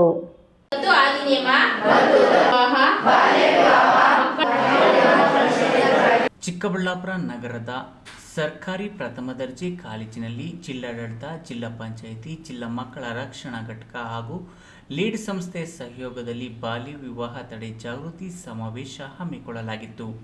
ಈ ವೇಳೆ ಮಾತನಾಡಿದ ಮಕ್ಕಳ ರಕ್ಷಣಾ ಘಟಕದ ಮೇಲ್ವಿಚಾರಕಿ ಗಾಯತ್ರಿ, ಬಾಲ್ಯ ವಿವಾಹ ಮುಕ್ತ ದೇಶ ಹಾಗೂ ಜಿಲ್ಲೆಯನ್ನಾಗಿ ಮಾಡುವ ಗುರಿ ಇಟ್ಟುಕೊಂಡಿದ್ದೇವೆ. ಅದಕ್ಕಾಗಿ ಹಲವಾರು ಜಾಗೃತಿಯನ್ನು ಹಂತ ಹಂತವಾಗಿ ಮಾಡಿಸುತ್ತಾ ಬಂದಿದ್ದೇವೆ. ಆದರೂ ಅಲ್ಲೊಂದು ಇಲ್ಲೊಂದು ಪ್ರಕರಣಗಳು ಹೊರಬರುತ್ತಲೇ ಇವೆ. ಹಳ್ಳಿಗಾಡಿನ ಪ್ರದೇಶ, ಕೊಳಚೆ ನಿರ್ಮೂಲನಾ ಪ್ರದೇಶಗಳಲ್ಲಿ ಬಾಲ್ಯ ವಿವಾಹಕ್ಕೆ ಹೆಚ್ಚು ಪ್ರೋತ್ಸಾಹ ನೀಡುತ್ತಿದ್ದಾರೆ. ಅಂಥವರ ವಿರುದ್ಧ ಕಠಿಣ ಕಾನೂನು ಜಾರಿ ಇದೆ ಎನ್ನುವ ಜಾಗೃತಿ ಮೂಡಿಸುವುದೇ ನಮ್ಮ ಈ ಪ್ರಯತ್ನ ಎಂದರು. ನಾವು ಗ್ರಾಮ ಮಟ್ಟದಿಂದ ಹಿಡಿದು ರಾಜ್ಯ ಮಟ್ಟದವರೆಗೂ ಸಹ ಈಗ ಈ ದಿನ ನಾವು 27ನೇ ತಾರೀಕು ಬಾಲ್ಯ ವಿವಾಹ ಮುಕ್ತ ರಾಷ್ಟ್ರವನ್ನಾಗಿ ಮಾಡಬೇಕು ಅಂತ ಡೆಲ್ಲಿಯಲ್ಲಿ ಸಮಾವೇಶವನ್ನು ಆಗೋಗಿದೆ. ಆ ಸಮಾವೇಶಕ್ಕೆ ಮಕ್ಕಳ ರಕ್ಷಣಾಧಿಕಾರಿಗಳು ಹೋಗಿದ್ದಾರೆ.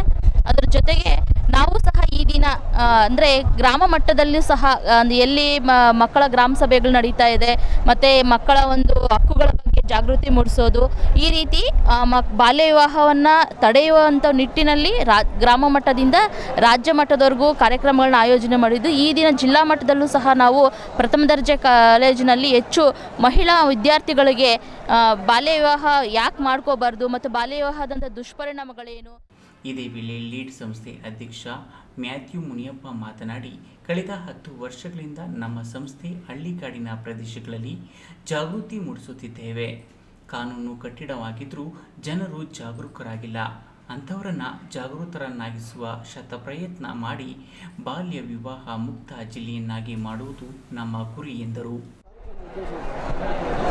ಚಿಕ್ಕಬಳ್ಳಾಪುರ ಜಿಲ್ಲೆ ಹಾಗೂ ಇಡೀ ರಾಜ್ಯದಲ್ಲಿ, ಇಡೀ ದೇಶದಲ್ಲಿ ಮೊಟ್ಟ ಮೊದಲನೇದಾಗಿ A to J right for children's ಆ ಒಂದು ಸಂಸ್ಥೆ ಇವತ್ತು ಬಾಲ್ಯ ವಿವಾಹ ಮುಕ್ತ ಭಾರತ ಎಂಬ ಒಂದು ಆಂದೋಲನವನ್ನು ಹಮ್ಮಿಕೊಂಡಿದ್ದೇವೆ. ಇದರಲ್ಲಿ ನಮ್ಮ ಚಿಕ್ಕಬಳ್ಳಾಪುರದಿಂದ ರೀಡ್ ಸಂಸ್ಥೆ ಇಡೀ ನಮ್ಮ ಕೋಲಾರ ಮತ್ತು ಚಿಕ್ಕಬಳ್ಳಾಪುರ ಮತ್ತು ಇತರೆ ಜಿಲ್ಲೆಗಳಲ್ಲಿ, ದೇಶದ ಇತರ ರಾಜ್ಯಗಳಲ್ಲಿ ಕೂಡ ಇವತ್ತು ಏಕಕಾಲದಲ್ಲಿ ಇವತ್ತು ಪ್ರಧಾನಮಂತ್ರಿಗಳಿರ್ಬೋದು, ಎಲ್ಲ DCPಗಳಿರ್ಬೋದು ಮತ್ತು ಎಲ್ಲ ಮಿನಿಸ್ಟ್ರಿಗಳಿರ್ಬೋದು ಈ ಕಾರ್ಯಕ್ರಮವನ್ನು ಇವತ್ತು ವೀಕ್ಷಣೆ ಮಾಡ್ತಾ ಇದ್ದಾರೆ. ವಿಶೇಷವಾಗಿ ಎಲ್ಲರದ್ದು ಒಂದೇ ಗುರಿ, ಬಾಲ್ಯ ವಿವಾಹ ಮುಕ್ತ ಭಾರತವನ್ನು ನಾವು ಮಾಡಬೇಕು ಅಂತಂತೇಳಿ. ಕ್ಯಾಮ್ರಾ ಪರ್ಸನ್ ಅಶ್ವಥ್ ಜೊತೆ KS ನಾರಾಯಣ ಸ್ವಾಮಿ, ನ್ಯೂಸ್ ಟಿವಿ ಚಿಕ್ಕಬಳ್ಳಾಪುರ. ಮಕ್ಕಳಲ್ಲಿ ಅಡಗಿರುವ ಪ್ರತಿಭೆಯನ್ನು ಹೊರತರಲು ಪ್ರತಿಭಾ ಕಾರಂಜಿ ಉತ್ತಮ ಕಾರ್ಯಕ್ರಮ. ಇಂತಹ ಕಾರ್ಯಕ್ರಮಗಳು ಮಕ್ಕಳಲ್ಲಿ ಆತ್ಮಸ್ಥೈರ್ಯವನ್ನು ತುಂಬುತ್ತದೆ ಎಂದು ಶಾಸಕ ಪುಟ್ಟಸ್ವಾಮಿಗೌಡ ತಿಳಿಸಿದರು.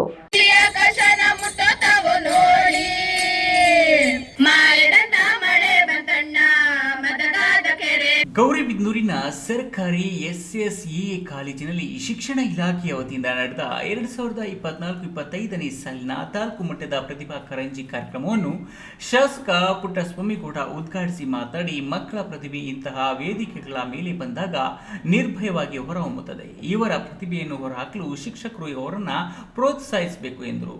ಮಕ್ಕಳಿಗೆ ಓದು ಬರಹ ಎಷ್ಟು ಮುಖ್ಯನೋ, ಬೇರೆ ಬೇರೆ ವಿಭಾಗದಲ್ಲಿ, ಬೇರೆ ಬೇರೆ ಕ್ಷೇತ್ರದಲ್ಲಿ ಅವರ ಪ್ರತಿಭೆಯನ್ನ ಬೆಳೆಸಿಕೊಂಡು ಅವರ ಪ್ರತಿಭೆಯನ್ನ ಹೊರಹೊಮ್ಮಿಸೋದು ಕೂಡ ಅಷ್ಟೇ ಮುಖ್ಯವಾದದ್ದು. ಜೀವನದಲ್ಲಿ ಎಲ್ಲವೂ ಬೇಕಾಗ್ತದೆ. ಓದು ಬರಹ ಎಷ್ಟು ಮುಖ್ಯನೋ ಆಟನೂ ಅಷ್ಟೇ ಮುಖ್ಯ. ಅದೇ ರೀತಿ ಮಕ್ಕಳಲ್ಲಿ ಸುಪ್ತವಾಗಿರುವಂತ ಒಂದು ಪ್ರತಿಭೆಗಳನ್ನ ಹೊರಹೊಮ್ಮಿಸೋದು ಕೂಡ ಅಷ್ಟೇ ಮುಖ್ಯ.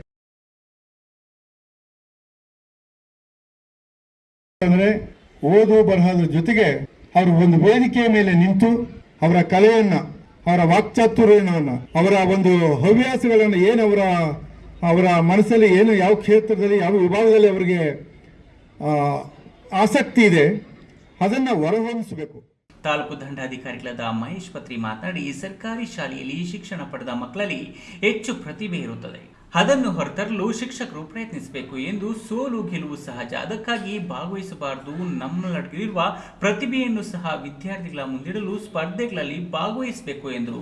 MLA ಆಗಿದ್ದಾರೆ, ಒಬ್ಬ ಸರ್ಕಾರಿ ಶಾಲೆ ಓದಂತ ವ್ಯಕ್ತಿ ಒಬ್ಬ ತಹಶೀಲ್ದಾರ್ ಆಗಿದ್ದಾರೆ, ಒಬ್ರು BU ಆಗಿದ್ದಾರೆ, ಒಬ್ರು ಎಷ್ಟು ನೋಡಿ ಇಷ್ಟೆಲ್ಲ ಮುಂದೆ ಕೂತಾರಲ್ಲ. ಯಾರನ್ನು ಕೂಡ ನೀವು ಪ್ರೈವೇಟ್ ಆಗ್ಲಿ, ಕಾನ್ವೆಂಟ್ ಅಲ್ಲಿ ಅಥವಾ ನೀವು ಮುಂದೆ ಕೂತೋ ಟೀಚರ್ಸ್ ಯಾರೂ ಓದಿಲ್ಲ. ಇದರ ಅರ್ಥ ನಮ್ಗೆ ನಮ್ಮಲ್ಲಿ ಫಸ್ಟ್ ನಂಬಿಕೆ ನಮಗ್ ಬರಬೇಕು. ಗೌರ್ಮೆಂಟ್ ಶಾಲೆಯಲ್ಲೂ ಕೂಡ ಉತ್ತಮವಾದ ಶಿಕ್ಷಣವನ್ನು ಕೊಡ್ತಾರೆ. ನಾವು ಅವ್ರು ನಂಬಬೇಕು. ನಮ್ಮಲ್ಲಿ ಏನಾಗಿದೆ, ಪ್ರೀಜುಡೈಸ್ಡ್ ಮೈಂಡ್ ಅಂತ ಕರೀತಾರೆ, ಪೂರ್ವಾಗ್ರಹ ಪೀಡಿತರಾಗ್ಬಿಟ್ಟಿದೀವಿ. ಗೌರ್ಮೆಂಟ್ ಶಾಲೆ ಅಂದ್ರೆ ನಮ್ಗೊಂಥರ ಏನೋ ತಾತ್ಸಾರ, ಬಟ್ ಆ ತರ ಅಲ್ಲ. ಇಲ್ಲಿ ಎಲ್ಲವನ್ನೂ ಕೂಡ ನಮ್ಮ ಕಾರ್ಯಕ್ರಮದಲ್ಲಿ ಕ್ಷೇತ್ರ ಶಿಕ್ಷಣಾಧಿಕಾರಿ ಶ್ರೀನಿವಾಸ ಮೂರ್ತಿ, ಸರ್ಕಾರಿ ನೌಕರರ ಸಂಘದ ಅಧ್ಯಕ್ಷರಾದ ಮಂಜುನಾಥ್, ನಿರ್ದೇಶಕರಾದ ಸಿಂಹಾದ್ರಿ, ಶಿವಶಂಕರ್ ಮುಂತಾದವರು ಭಾಗವಹಿಸಿದರು. Pradeep, news TV, Gauribidanur. ಇದೀಗ ವಿರಾಮದ ನಂತರ ನ್ಯೂಸ್ ಟಿವಿ ಮುಂದುವರಿಯುತ್ತದೆ. ಭಾರತದ ಪ್ರತಿಷ್ಠಿತ ದ್ವಿಚಕ್ರ ವಾಹನಗಳಲ್ಲಿ ಒಂದಾದ ಹೀರೋ ಬೈಕ್ಗಳು ಚಿಕ್ಕಬಳ್ಳಾಪುರ ಜಿಲ್ಲೆಯಲ್ಲಿ ಲಭ್ಯ. ಉದ್ಯಮಿ ಅಧಿಕೃತ ಡೀಲರ್ ಲಕ್ಷ್ಮೀನಾರಾಯಣ್ ಸಾರಥ್ಯದಲ್ಲಿ ಆರಂಭವಾಗಿರುವ ಶೋರೂಮ್ ಹಲವು ವೈಶಿಷ್ಟ್ಯತೆಗಳಿಂದ ಕೂಡಿದೆ. ಹೀರೋ ಕಂಪನಿಯ ಬೈಕ್ಗಳ ಅಧಿಕೃತ ಮಾರಾಟಗಾರರು ಮತ್ತು ಸರ್ವಿಸ್ ಸೆಂಟರ್ ಸೇವೆಗಳು ಚಿಕ್ಕಬಳ್ಳಾಪುರದಲ್ಲಿ ಈಗ ಲಭ್ಯ. ವಿಳಾಸ ವಿಶಾಲ್ ಮಾರ್ಟ್ ಮುಂಭಾಗ, ಬೇಬಿ ರಸ್ತೆ, ಚಿಕ್ಕಬಳ್ಳಾಪುರ. ಚಿಕ್ಕಬಳ್ಳಾಪುರ ನಗರದ ಹೃದಯ ಭಾಗದಲ್ಲೊಂದು ಸುಸಜ್ಜಿತ ಬಡಾವಣೆ ಶ್ರೀರಂಗ ಕುಟೀರ. ರಾಷ್ಟ್ರೀಯ ಹೆದ್ದಾರಿ 69ರ MG ರಸ್ತೆಯ APMC ಮಾರುಕಟ್ಟೆಗೆ ಸಮೀಪ 40 ಎಕರೆಗಳ ವಿಶಾಲ ಪ್ರದೇಶದಲ್ಲಿ ನಿರ್ಮಾಣವಾಗಿರುವ ಕೋಡಾ ಮತ್ತು ರೇರಾ ಅನುಮೋದಿತ ನಿವೇಶನಗಳು ಮಾರಾಟಕ್ಕೆ ಲಭ್ಯ. ವಿಶಾಲವಾದ ರಸ್ತೆಗಳು, ಉದ್ಯಾನವನ, ಕ್ಲಬ್ ಹೌಸ್ ಸೇರಿದಂತೆ ಎಲ್ಲ ಅಗತ್ಯ ಸೌಲಭ್ಯಗಳನ್ನು ಹೊಂದಿರುವ ಚಿಕ್ಕಬಳ್ಳಾಪುರ ನಗರದ ದೊಡ್ಡ ಬಡಾವಣೆ ಶ್ರೀರಂಗ ಕುಟೀರ. ನಿವೇಶನ ಖರೀದಿಸಲು ಬ್ಯಾಂಕ್ ಸಾಲ ಸೌಲಭ್ಯ ಲಭ್ಯ. ಜೈನ್ ಮಿಷನ್ ಆಸ್ಪತ್ರೆ ಜೈನ್ ಮಿಷನ್ ಟ್ರಸ್ಟ್ನ ಲಾಭರಹಿತ ಉಪಕ್ರಮ. ಕರ್ನಾಟಕ ರಾಜ್ಯ ಬೀಜ ನಿಗಮ ಪಕ್ಕ, ಬಿಬಿ ರಸ್ತೆ, ಚಿಕ್ಕಬಳ್ಳಾಪುರ. ದಶಕಗಳಿಂದ ಆರೋಗ್ಯ ಕ್ಷೇತ್ರದಲ್ಲಿ ಲಾಭರಹಿತವಾಗಿ ಸೇವೆ ಸಲ್ಲಿಸುತ್ತಿರುವ ಜೈನ್ ಮಿಷನ್ ಆಸ್ಪತ್ರೆ ದಿನದ 24 ಗಂಟೆ ತುರ್ತು ಚಿಕಿತ್ಸೆಯಿಂದ ಹಿಡಿದು ಎಲ್ಲಾ ಕಾಯಿಲೆಗಳಿಗೂ ಇಲ್ಲಿ ಚಿಕಿತ್ಸೆ ಲಭ್ಯ. ದೂರವಾಣಿ ಸಂಖ್ಯೆ 08156295108. ತುರ್ತು ಸಹಾಯವಾಣಿ 6364464470. ವಿರಾಮದ ನಂತರ ಈ ನ್ಯೂಸ್ ಟಿವಿಗೆ ಮತ್ತೆ ಸ್ವಾಗತ. ಇದೀಗ ಸಂಕ್ಷಿಪ್ತ ಸುದ್ದಿಗಳು. ಗೌರಿಬಿದನೂರು ತಾಲೂಕಿನ ನಗರಗೆರೆ ಹೋಬಳಿಯ ವಾಟದಸಹಳ್ಳಿ ಗ್ರಾಮದಲ್ಲಿ ಶಾಸಕ ಕೆಎಚ್ ಪುಟ್ಟಸ್ವಾಮಿ ಅಧ್ಯಕ್ಷತೆಯಲ್ಲಿ ಕುಂದುಕೊರತೆ ಸಭೆ ಆಯೋಜನೆ ಮಾಡಲಾಗಿತ್ತು. ಶಾಸಕ ಪುಟ್ಟಸ್ವಾಮಿ ಗೌಡ ಮಾತನಾಡಿ, ಹೋಬಳಿ ಮಟ್ಟ ಮತ್ತು ಗ್ರಾಮಗಳ ಮಟ್ಟದಲ್ಲಿ ಕುಂದುಕೊರತೆಗಳ ಸಭೆ ಆಯೋಜನೆ ಬಡವರಿಗೆ ವರದಾನವಾಗಲಿದೆ. ವಿನಾಕಾರಣ ನಗರದ ತಹಶೀಲ್ದಾರ್ ಕಚೇರಿಗೆ ಅಲೆದಾಟ ತಪ್ಪಿದಂತೆ ಆಗುತ್ತದೆ. ಹೋಬಳಿ ಮಟ್ಟದ ಅಧಿಕಾರಿಗಳು ರೈತರಿಗೆ ವಿನಾಕಾರಣ ಕೆಲಸ ಮಾಡದಂತೆ ತಡೆಯುವುದು ಸಲ್ಲದ್ದು. ಖಾತೆ, ಜಮೀನು ಸಮಸ್ಯೆಗಳನ್ನು ಸ್ಥಳದಲ್ಲಿ ಪರಿಹಾರ ಸೂಚಿಸಿ ಎಂದು ಅಧಿಕಾರಿಗಳಿಗೆ ಆದೇಶ ಮಾಡಿದರು. ಕುಂದುಕೊರತೆ ಸಭೆಯಲ್ಲಿ ಅನೇಕ ಸಮಸ್ಯೆಗಳನ್ನು ಸ್ಥಳದಲ್ಲಿ ಬಗೆಹರಿಸಲಾಯಿತು. ಕಾರ್ಯಕ್ರಮದಲ್ಲಿ ತಹಶೀಲ್ದಾರ್ ಮಹೇಶ್ ಪತ್ರಿ, ಇಒ ಹೊನ್ನಯ್ಯ, ಪಶು ಇಲಾಖೆ ಅಧಿಕಾರಿ ಮಾರುತಿ ರೆಡ್ಡಿ, ಕೆಎಚ್ಪಿ ಫೌಂಡೇಶನ್ ಕಾರ್ಯನಿರ್ವಾಹಕ ಶ್ರೀನಿವಾಸ್ ಗೌಡ, ರೈತ ಮುಖಂಡ ರಾಮಚಂದ್ರ ರೆಡ್ಡಿ ಇನ್ನು ಮುಂತಾದ ಅಧಿಕಾರಿಗಳು ಭಾಗವಹಿಸಿದ್ದರು. ನೆಲಮಂಗಲ ತಾಲೂಕು ಸೋಂಪುರ ಹೋಬಳಿಯ ದಕ್ಷಿಣ ಕಾಶಿ ಶಿವಗಂಗೆ ಬೆಟ್ಟದ ತಪ್ಪಲಿನ ಮುದ್ವೇರೇಶ್ವರ ದೇವಾಲಯದ ಗಂಜಿಕಟ್ಟೆ ಎಂಬಲ್ಲಿ ಬುಧವಾರ ಸಂಜೆ 6 ಗಂಟೆಗೆ 3ನೇ ಚಿರತೆ ಬೋನಿಗೆ ಬಿದ್ದಿದ್ದು, ಇದುವರೆಗೆ 3 ದಿನಗಳಲ್ಲಿ 3 ಚಿರತೆ ಸೆರೆಯಾಗಿದ್ದು, ನವೆಂಬರ್ 25ರಂದು ಗಂಡು ಚಿರತೆ, ನವೆಂಬರ್ 26ರಂದು ಹೆಣ್ಣು ಚಿರತೆ ಸೆರೆಯಾಗಿದ್ದು, ಬುಧವಾರ ಸೆರೆಯಾಗಿರುವ ಚಿರತೆ ಬಹುತೇಕ ನರಭಕ್ಷಕ ಚಿರತೆಯಾಗಿದೆ ಎನ್ನಲಾಗುತ್ತಿದೆ. ನೆಲಮಂಗಲ ವಲಯ ಅರಣ್ಯಾಧಿಕಾರಿ ಮಂಜುನಾಥ್ ಮತ್ತು ತಂಡ ಸತತ 10 ದಿನಗಳಿಂದ ಕಾರ್ಯಾಚರಣೆ ಮುಂದುವರೆಸಿದ್ದಾರೆ. ಒಂದು ವಾರದ ಹಿಂದೆ ನವೆಂಬರ್ 17ರಂದು ರೈತ ಮಹಿಳೆ ಮೇಲೆ ಎರಗಿ ದಾಳಿ ಮಾಡಿ ಕೊಂದಿದ್ದ ಚಿರತೆ ಇದೆ ಎನ್ನಲಾಗುತ್ತಿದ್ದು, ಪ್ರಯೋಗಾಲಯದ DNA ಪರೀಕ್ಷೆ ನಂತರ ನರಭಕ್ಷಕ ಚಿರತೆ ಇದೆ ಎಂದು ದೃಢಪಡುತ್ತದೆ. ಸ್ಥಳಕ್ಕೆ ಬೆಂಗಳೂರು ಗ್ರಾಮಾಂತರ ಡಿಸಿಎಫ್ ಸೆರೇನಾ ಸಿಕ್ಕಿಲ್ಗರ್, ಎಸಿಎಫ್ ನಿಜಾಮುದ್ದೀನ್, ಅರವಳಿಕೆ ತಜ್ಞ ಡಾಕ್ಟರ್ ಕಿರಣ್ ಅಧಿಕಾರಿಗಳ ತಂಡ ದೌಡಾಯಿಸಿದ್ದು, ಗುರುವಾರದ ವೇಳೆಗೆ ಹೆಚ್ಚಿನ ಮಾಹಿತಿ ತಿಳಿಯಲಿದೆ. ಕೊನೆಯದಾಗಿ ಮತ್ತೊಮ್ಮೆ ಹೆಡ್ಲೈನ್ಸ್.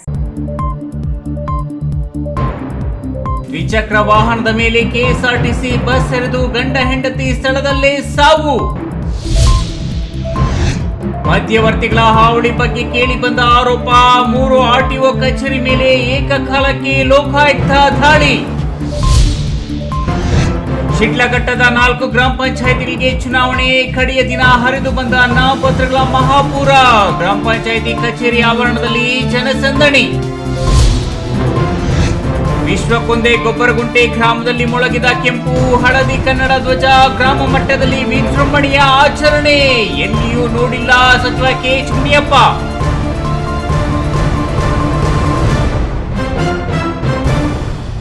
ದಿನನಿತ್ಯದ ಸುದ್ದಿ ಸ್ವಾರಸ್ಯಕ್ಕಾಗಿ ತಪ್ಪದೆ ವೀಕ್ಷಿಸಿ ಈ ನ್ಯೂಸ್ ಟಿವಿ.